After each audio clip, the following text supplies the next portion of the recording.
오래전에 벤자민 버튼의 시간은 거꾸로 간다 라는 영화가 있었습니다.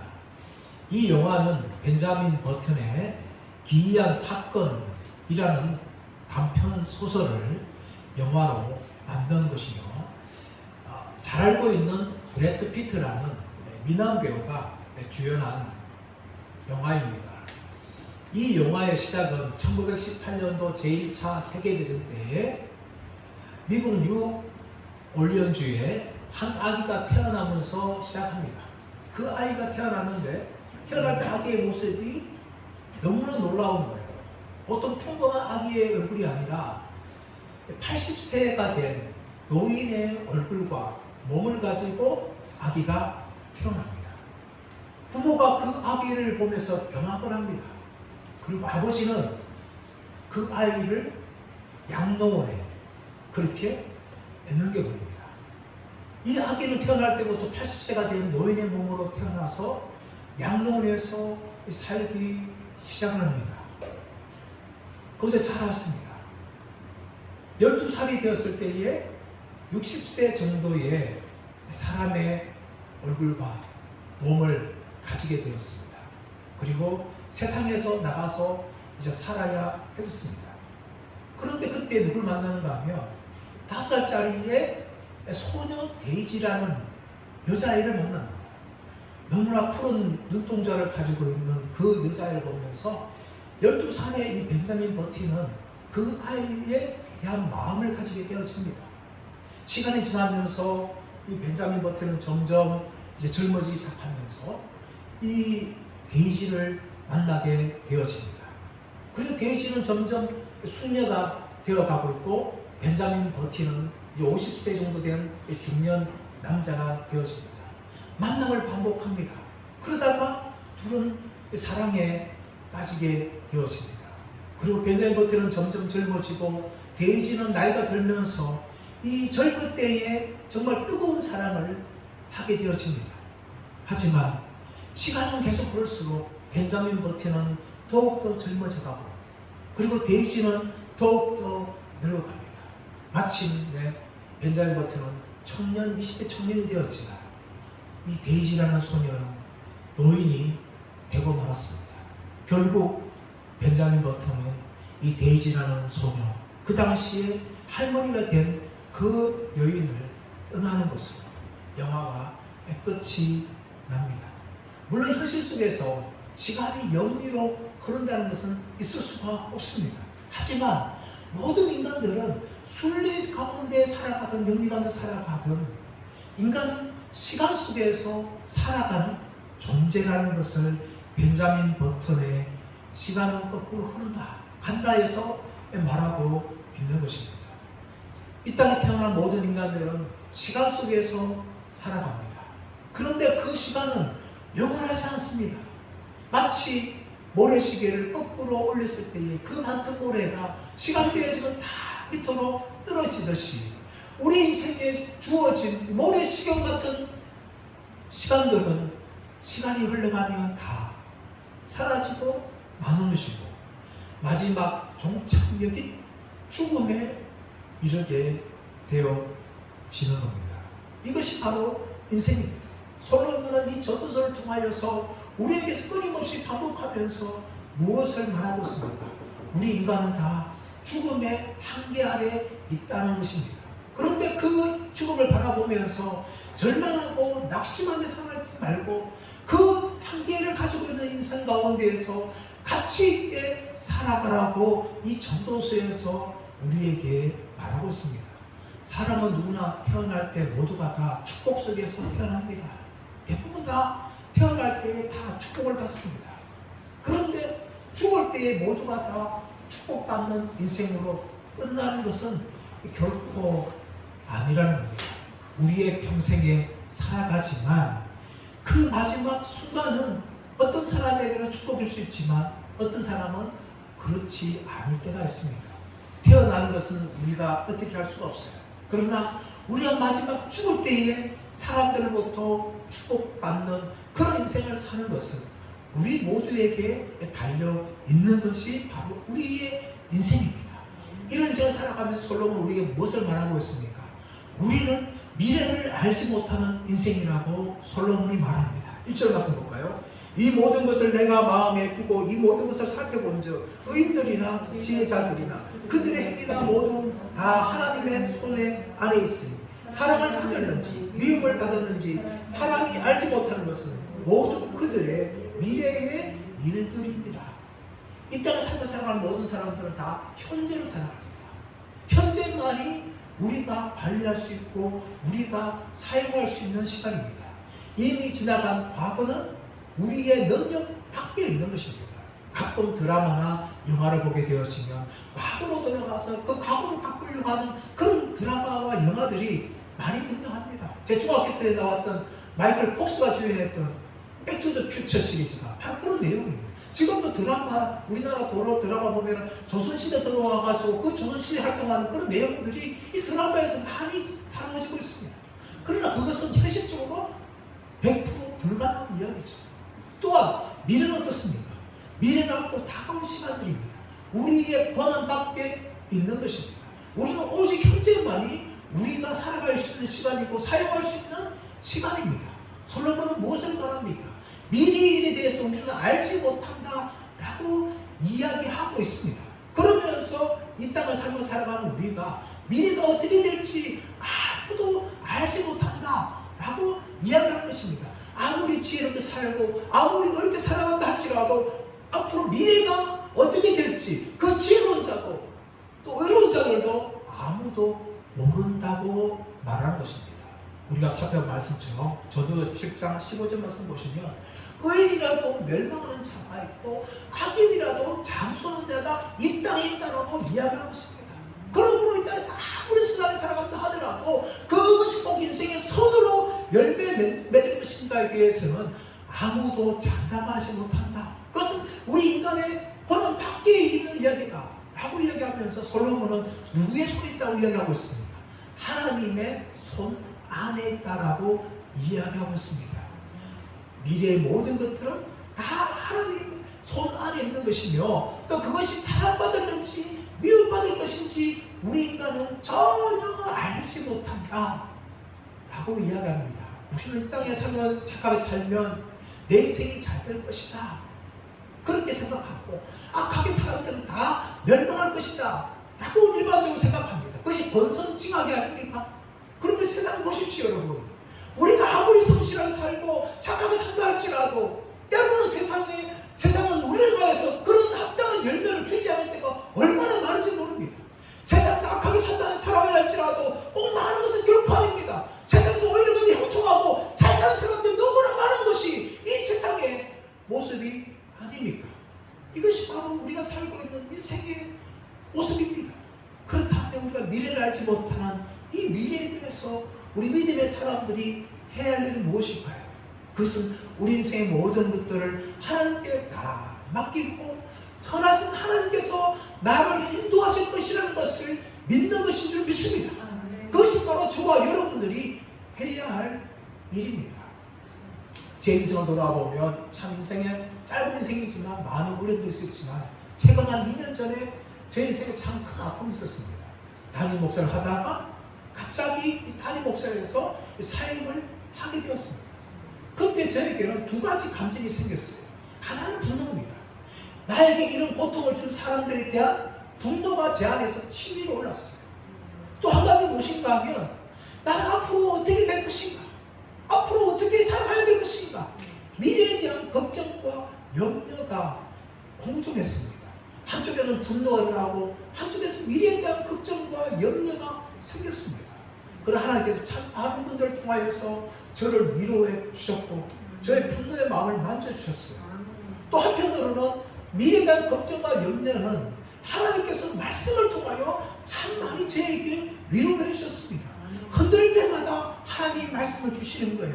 시편 48편 14절 말씀, 이 하나님은 영원히 우리 하나님이시니 그가 우리를 죽을 때까지 인도하시리라. 할렐루야. 시편 24편 1절 말씀, 여호와는 나의 목자시니 내게 부족함이 없으리라.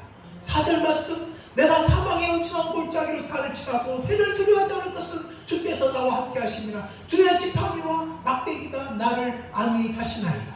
시편 130편 9편 17절 18절 말씀, 여호와여 주의 생각이 찌그리 보배로우신지요 거수가 지나르신지요 내가 생각할지라도 머릿수보다 많도소이다.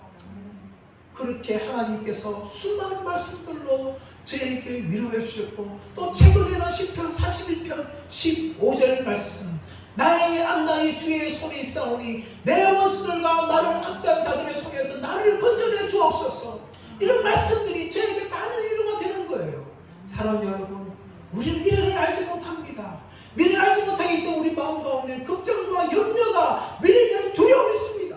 이걸 어떻게 이길 수 있습니까? 말씀을 붙드시길 바랍니다. 말씀 감당하시길 바랍니다. 그 말씀을 여러분 채우시길 바랍니다. 그럴 때 하나님께서 그 말씀을 붙잡아 주시고 우리 안에 걱정과 염려를 다 몰아내어 주시고 우리 가운데 평안으로 채워줄 줄 믿습니다. 그것뿐만 아니라 하나님께서 말씀대로 우리가 믿을 때에 그 말씀대로 우리의 삶 가운데 채워주시고 이루어질 줄 믿습니다.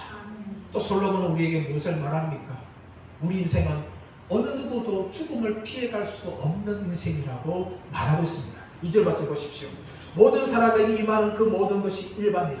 의인과 악인, 선한 자와 깨끗한 자와 깨끗하지 아니한 자, 제사를 드리는 자와 제사를 드리지 아니한 자에게 일어나는 모든 일들이 모두 일반이니 선인과 죄인, 맹세하는 자와 맹세하기를 무수하는 자가 일반이로다. 모든 사람의 결국은 일반이라. 이것은 해 아래서 행해지는 모든 일 중에 악한 것이니 곧 인생의 마음에는 악이 가득하여 그들의 평생에 미친 마음을 품고 있다가 후에는 죽은 자들에게 돌아가는 것이다.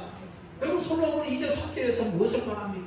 우리 인생이 죽는 것은 다 일반이다. 모든 사람에게 다 통하는 것이다. 특히 솔로몬은 의인과 악인, 선한 자와 깨끗한 자와 깨끗하지 아니한 자, 제사를 드리는 자와 제사를 드리지 않는 자, 선한 자와 죄인, 선인과 죄인, 맹세하는 자와 맹세하지 않는 자, 모든 이런 사람들이 뭡니까? 다 죽음 앞에 일반이다 라고 이야기합니다. 모든 사람이 다 죽는다는 거예요. 그런데 이것이 뭐라고 말합니까? 3절 말씀 보시면 이 모든 것이 뭔가 하면은 악한 것이다. 모든 일들 중에 악한 것이다 라고 이야기합니다. 흔히 생각하기를 여러분, 세상에서 정말 착한 일만 살고 어렵게 사는 사람들은 어떻게 그 사람들이 어떻게 이 악인들과 깨끗하지 않은 자와 같이 죽을 수 있겠습니까?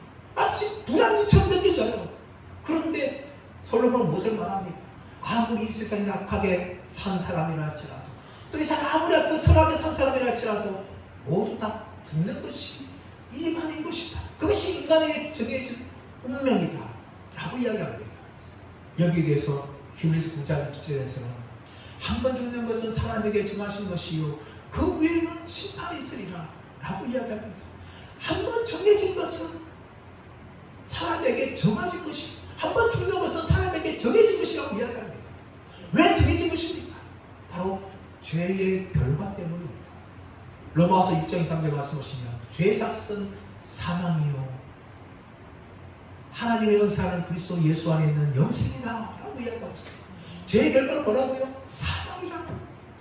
로마서 5장 12절에서는 이름으로 한 사람을 말미암아 죄가 들어오고 그 죄로 말미암아 사망이 들어왔으니 그러므로 한 모든 사람이 죄를 얻고 그 죄로 말미암아 죽음 가운데 사망 가운데 이르게 되었다 라고 로마서 5장 12절 말씀에서 말하고 있는 겁니다.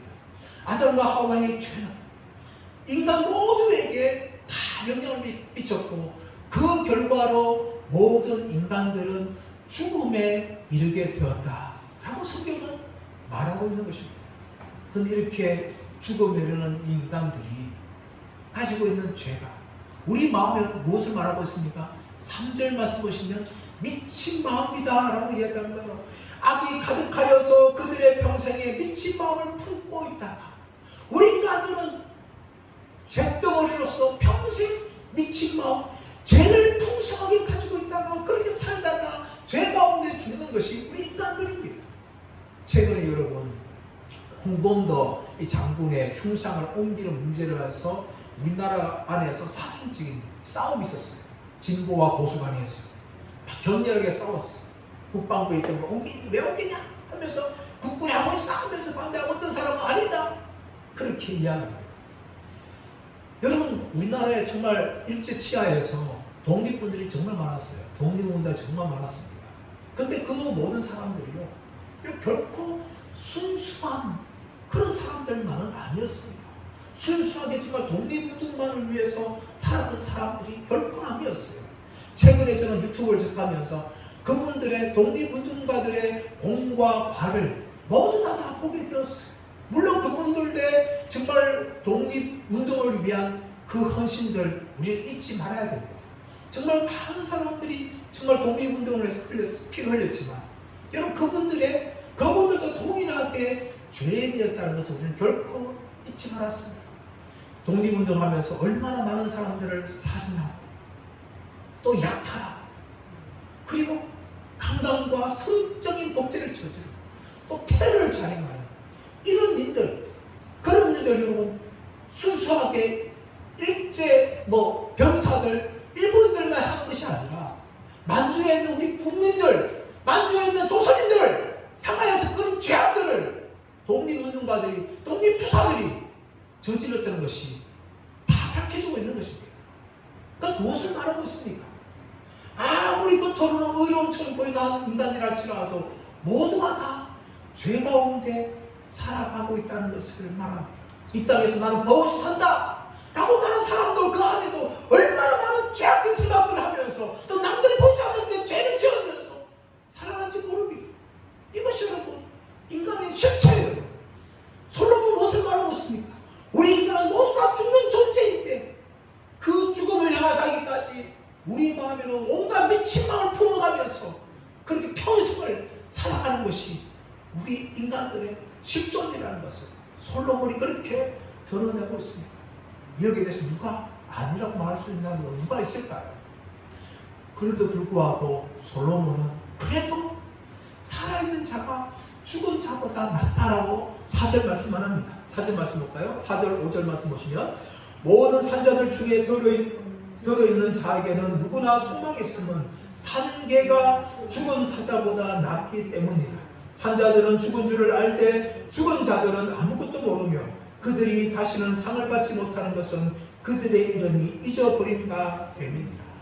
여러분, 솔로몬은 그래도 우리가 이 땅에 살아가면서 죄를 지으며 살아가고 있지만 그래도 살아있는 자가 죽은 자보다 낫다라고 이야기합니다. 그 비유를 무엇을 말하고 있는가 하면 살아있는 개가 죽은 사자보다 낫다라고 해서 비유하고 있어요. 이런 시아우라는 이 학자가 있는데요. 이 학자는 이 부분에 대해서 이렇게 설명합니다. 이 개들은 돼지와 같이 짐승에 또 먹을 것에 유대인들 기준입니다. 사용할 수 없는 그 부정한 동물인데 그런 동물이 이 짐승 중에서 숭배를 받고 있는 사자보다 낫다는 것은 참 아이러니한 표현이다. 그렇게 이 부분을 설명합니다. 여러분, 아무리 용맹하고 아무리 살아있을 때에 정말 무시무시한 사자라 할지라도 죽으면 그 순간 끝이에요. 곁에 가든 그 죽어있는 사자를 발로 차든 욕을 하든 어떤 반응을 하지 못합니다. 그것이 죽은 사자의 모습이에요. 그러나 아무리 부정한 이 개라 할지라도 잘못 때리거나 또 그렇게 하면 개에 물리고 계속 피해가는 거죠. 그래서 이 솔로몬은 무엇을 나오는가 하면 아무리 무시무시하고 용감한 사자라 할지라도 살아있는 개보다 못한 존재다. 그것을 죽은 사람과 살아있는 사람과 비교하는 거예요. 그러면서 5절 6절에서는요 살아있는 사람이 죽은 자보다 나은 것에서 5가지를 이야기합니다. 5절 말씀 보시면 첫 번째가 무엇인가 하면 살아있는 자는 죽을 줄을 알 때 죽은 자들은 아무것도 모른다는 거예요. 죽은 자는 반응이 없어요. 살아있는 사람도 내가 앞으로 죽겠구나 라는 것을 알지만 죽은 사람은 자신이 죽은 것조차도 모르는 것이 죽은 사람이에요. 두 번째가 뭡니까? 두 번째는 다시는 상을 받지 못한다는 겁니다. 여러분, 죽음은 그 죽음부터 기회가 없습니다. 아무리 착한 일을 하려고 해도 잘못된 짓을 하다가 이제는 내가 선하게 살아야 되겠다 그런 결심도 하지 못하고 그런 행동도 하지 못하는 겁니다. 그래서 죽으면요 그걸로 끝이에요. 우리가 영원한 천국에 들어가게 되어지면 하나님께서 우리에게 상급을 주십니다. 그런 기회는요, 우리가 살아있을 때뿐이에요. 우리가 죽으면요, 그 상품을 만들 수 있는 기회가 전혀 사라지는 겁니다. 우리가 살았을 때만 그 상품을 받을 수 있는 기회가 우리에게 주어지는 거예요. 착한 일 해서 공부를 하든 간에 이 땅에서 상을 받는 거지, 또 앞으로 상이 천국에서 상이 쌓을 수 있는 거지. 죽는 그 순간 우리에게 더 이상 상을 받을 수 있는 기회가 없다는 것을 솔로몬이 말하고 있는 겁니다. 세 번째로 무엇입니까? 모든 사람들에게 잊혀지는 거예요. 잊혀지는 거예요. 물론 죽어서 얼마 지나지 않아서는 많은 사람들이 기록합니다. 아, 저분 참 위대한 사람이었고 그분 참 좋은 사람이었지. 근데 그 시간이 지나면 지날수록 사람들의 머릿속에서 그 사람들에 대한 기억이 사라지는 것이, 잊혀지는 것이 바로 죽은 사람들입니다. 네 번째는 무엇입니까? 6절 말씀 보시면 사랑과 미움, 시기, 이런 감정들을 느끼지 못한다고 말합니다.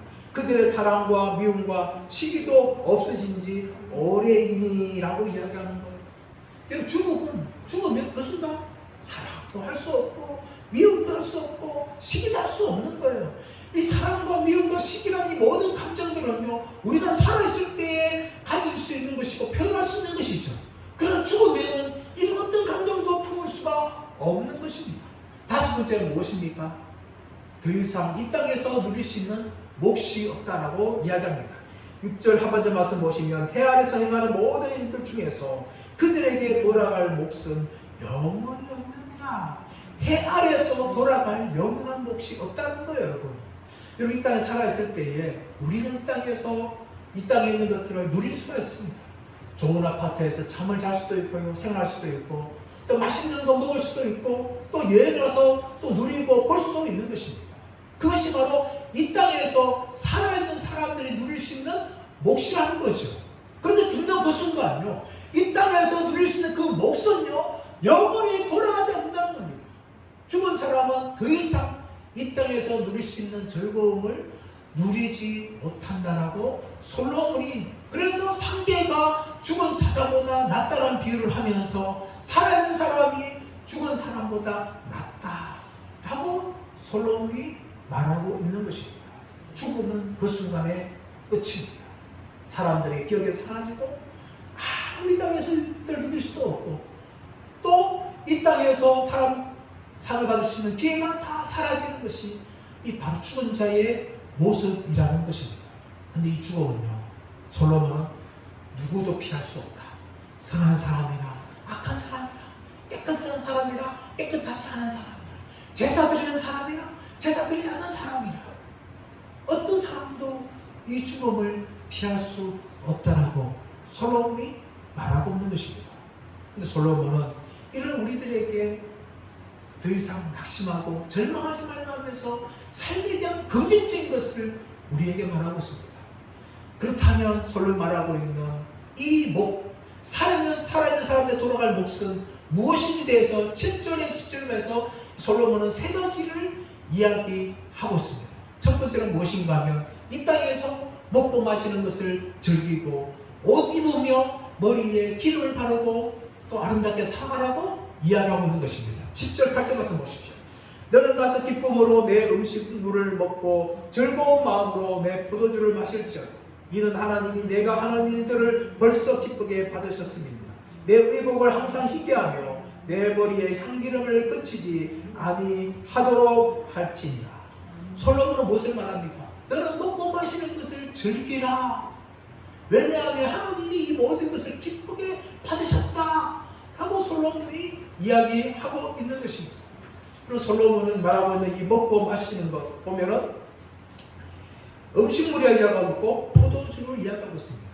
먹고 마시는 것, 이 모든 걸 포함하는 것이 바로 음식물과 포도주였어요. 그것을 먹다면은 기쁘게 즐기라고 솔로몬이 이야기합니다. 그 이유는 바로 하나님께서 네가 하는 모든 일들을 벌써 기쁘게 받으셨다라고 이야기하는 것이죠.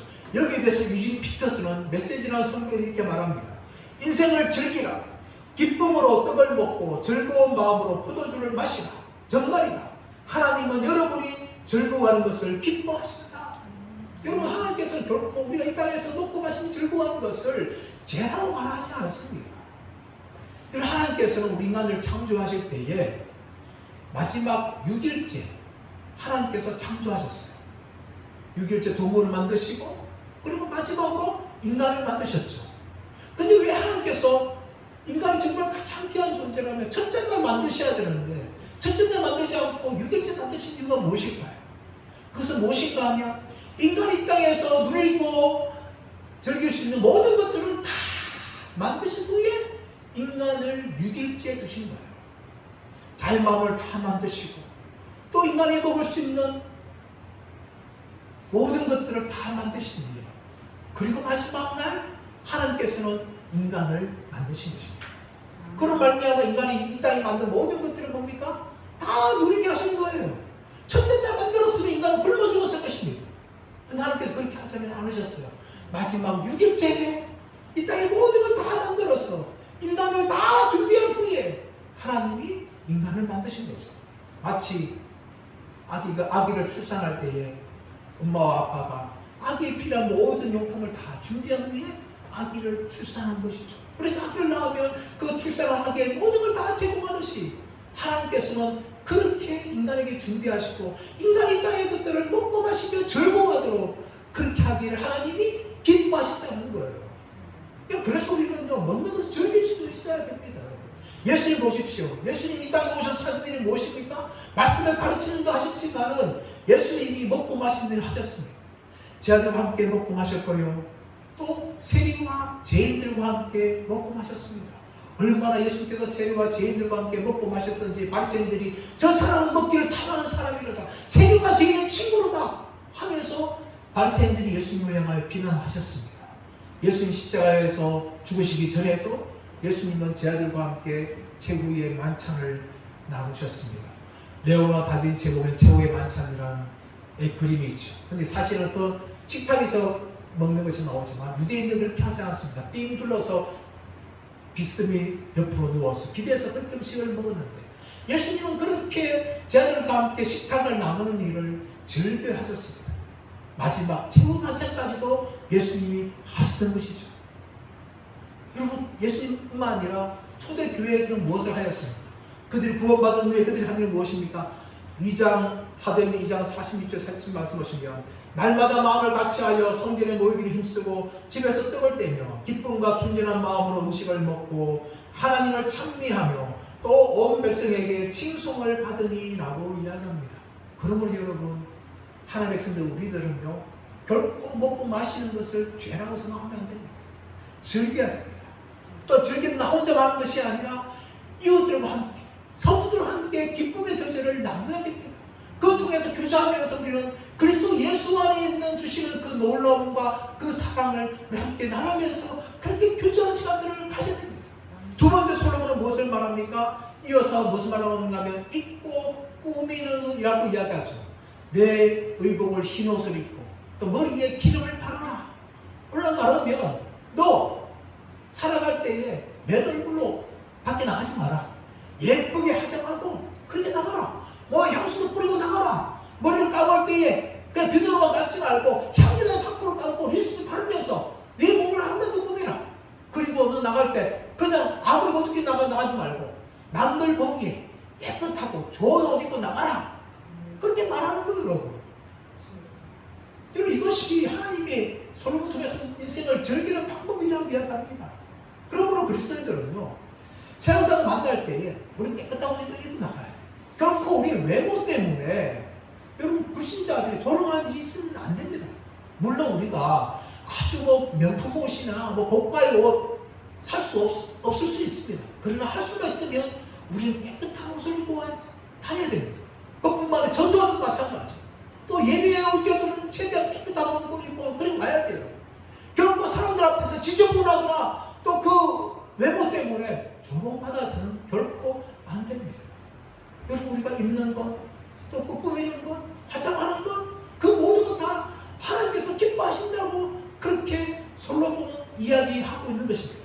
이어서 솔로몬은 무엇을 말하고 있습니까? 부부가 서로를 향하여 즐거워하라고 이야기하고 있습니다. 9절 말씀 보시면 내 헛된 평생의 모든 날 곧 하나님이 해 아래서 내게 주신 모든 헛된 날에 내가 사랑하는 아내와 함께 즐겁게 살지어다.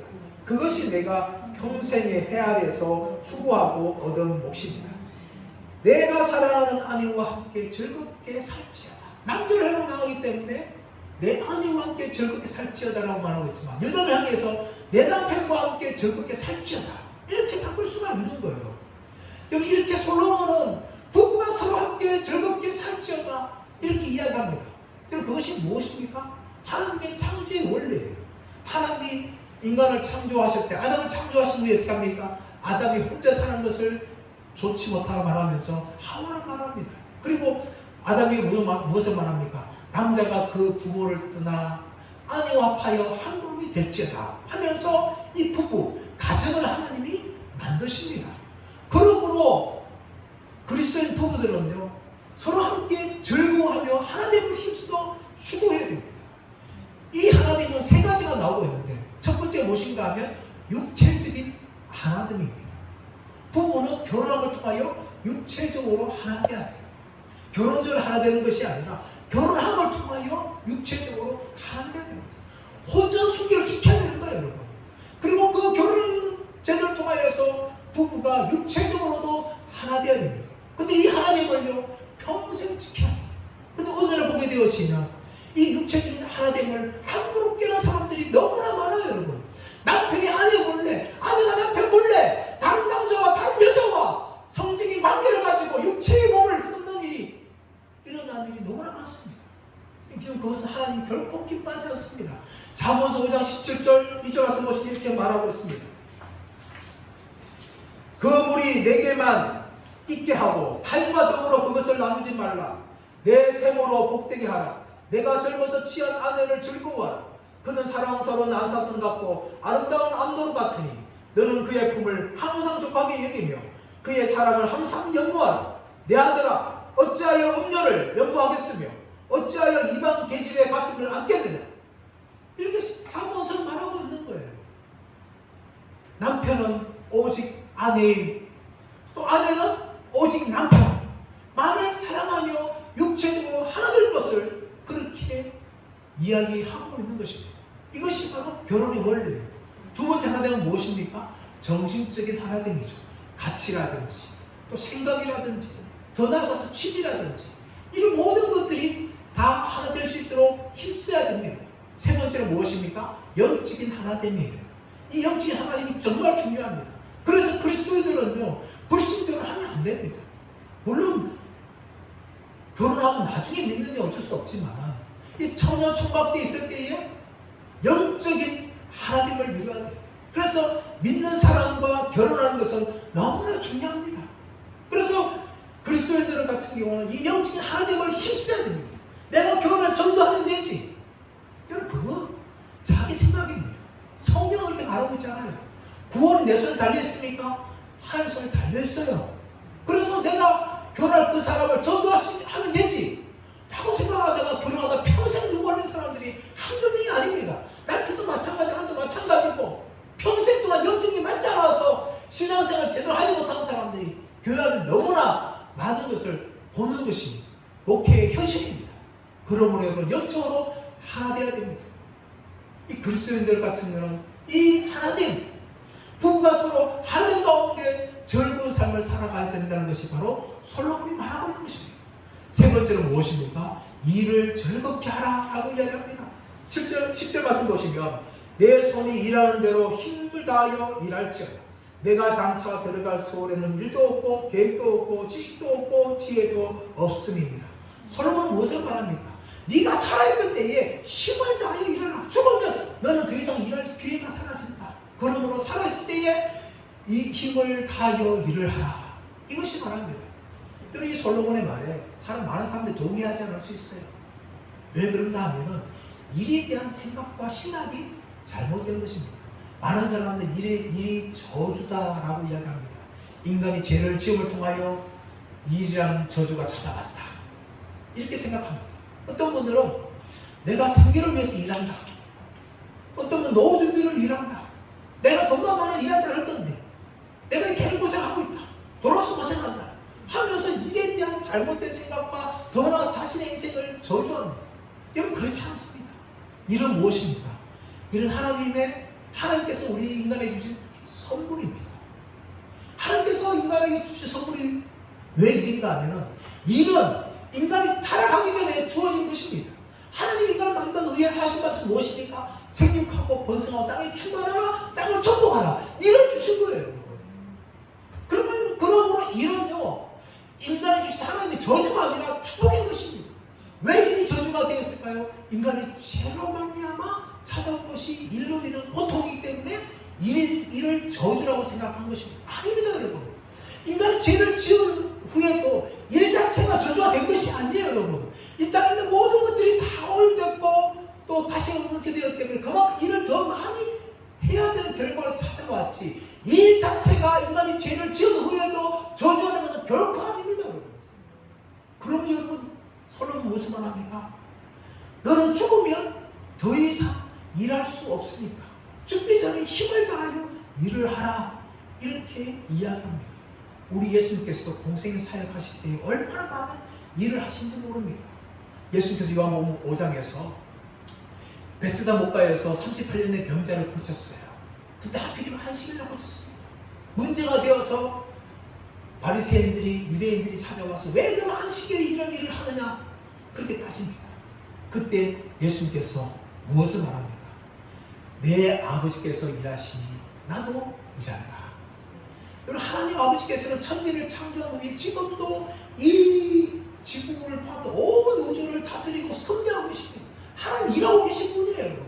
하나님 쉬지 않는 분이십니다. 그러므로 예수님께서는 내 아버지가 일하시니 나도 일한다 하고 말씀하신 거예요. 그러므로 우리 인간들이 죽을 때까지 일하는 것은 저주가 아닙니다, 여러분. 축복입니다. 오히려 인간 사는 길이에요, 여러분. 그래서 저는 소망이 있어요. 저 소망이 무엇인가 하면, 목사가 우리 교회 헌법으로 70까지만 하게 되었지만 저는 죽을 때까지 일하고 싶어요. 죽을 때까지 설교하고 싶어요. 죽을 때까지 목회하고 싶어요. 왜? 그것이 축복이니까. 저만이 아니에요, 여러분. 우리 모든 우리 성도도 마찬가지입니다. 여러분, 죽을 때까지 일하십시오, 여러분. 오늘날 실버센터가 얼마나 잘 만드는지 몰라요. 돈만 있으면 정말 그 실버센터 좋은 데 들어가서 마치 행복히 살 것이다. 여러분, 그것이 결코 행복이 아니라는 것을 아십시오. 오히려 여러분 건강한 몸을 가지고 죽을 때까지 일하는 것이 여러분 축복입니다. 교회를 위해서, 또 가정을 위해서, 이웃을 위해서 여러분 기도하십시오. 하나님께서 죽을 때까지 일할 수 있는 건강을 주십시오. 그런 은혜를 주십시오. 여러분, 그것이 축복이라는 것입니다. 솔로몬은 그렇게 인생을 즐기라고 이야기하고 있습니다. 사람들은 말씀의 결론을 맺기로 합니다. 우리 인간들은 죽음 앞에 서 있는 인생을 살아갑니다. 이런 인생을 살아가면서 우리는 미래를 알지 못하고 죽음을 피할 수 없는 그런 인생입니다. 하지만 우리 인간 삶을 살아갈 때에 먹고 마시는 것을 즐거워하고 우리의 주어지는 것을 감사하며 살아가는 저와 여러분 되시길 축복합니다. 또 우리의 가정을 아름답게 만들어가기를 원합니다. 남편과 아내가 서로 사랑하며 또 온 가족이 믿음으로 하나 될 수 있는 복된 가정을 만들어가는데 힘쓰시기를 축복합니다. 그뿐만 아니라 죽을 때까지 여러분 힘을 다하여서 일할 수 있는 복을 누리시기를 간절히 바랍니다. 정말 노후 준비를 잘하여서 평생 먹고 살겠다, 그것이 아니라 하나님 나에게 건강을 주시고 은혜를 주셔서 평생 주를 위해서, 교회를 위해서, 사람들을 위해서 일할 수 있는 복을 누리는 저 인생이 되게 하여 주옵소서. 그렇게 기도하면서 여러분 평생 동안 살아가시는 은혜를 누리시는 저와 여러분 되시기를 예수의 이름으로 축원합니다.